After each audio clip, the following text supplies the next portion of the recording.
Hi everyone and welcome back to 5 Minute Family Search. So what I would like to work on now is learning how to add a sibling for Philetus Nichols.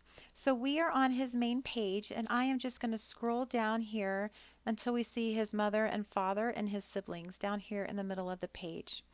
And here we see Milo Nichols, which is his father, Cornelia his mother, and then here is Philetus. His uh, his letters here are in black and these are his siblings right here, these three. Now, if you're looking at this and you say, I know that Philetus had another sibling and I know the name, you can come in here and you can say add sibling. So you would click there.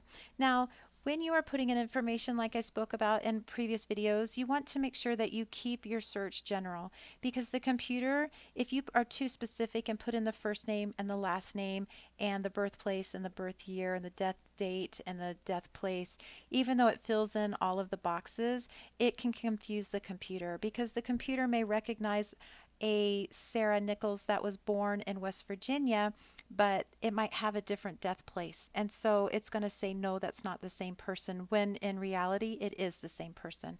So you want to keep it very general. What will happen if you don't is you will go ahead and put her information in and add her to Family Search, and then she may already be in there, which is what happens when we create duplicate records.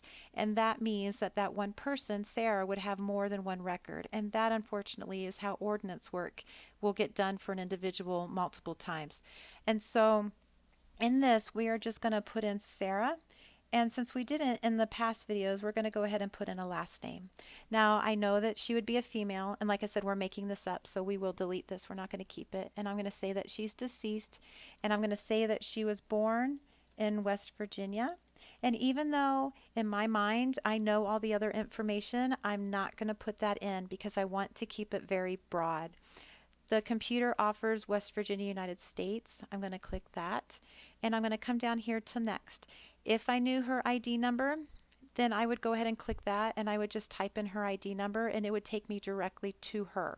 And then I wouldn't have to type in all this other information and try to find her. So I'm going to click next and it's going to take me to this screen. Now this up here, I can just click create new and that will drop her right into the family tree and Philetus will have a new sister named Sarah Nichols. This right here is coming up with girls named Sarah who were born in West Virginia. Now I know, and Sarah Nichols, all born in West Virginia. Now I know that none of these are my family because Sarah Nichols is not a true person. But if she was, I could say, oh, this is her. Yes, she was born in 1857. She did die in 1925. This was her husband.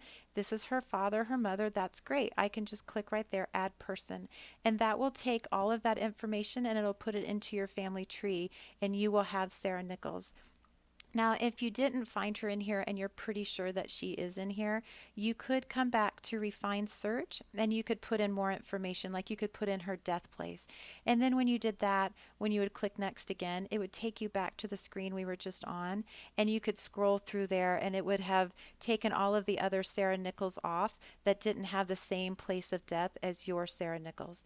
And so when you get that all done, you can either add her if she's not in there, or like I showed you, if you are on this screen and you find her, you can just click add person and that will put her in as Philetus Nichols' sibling.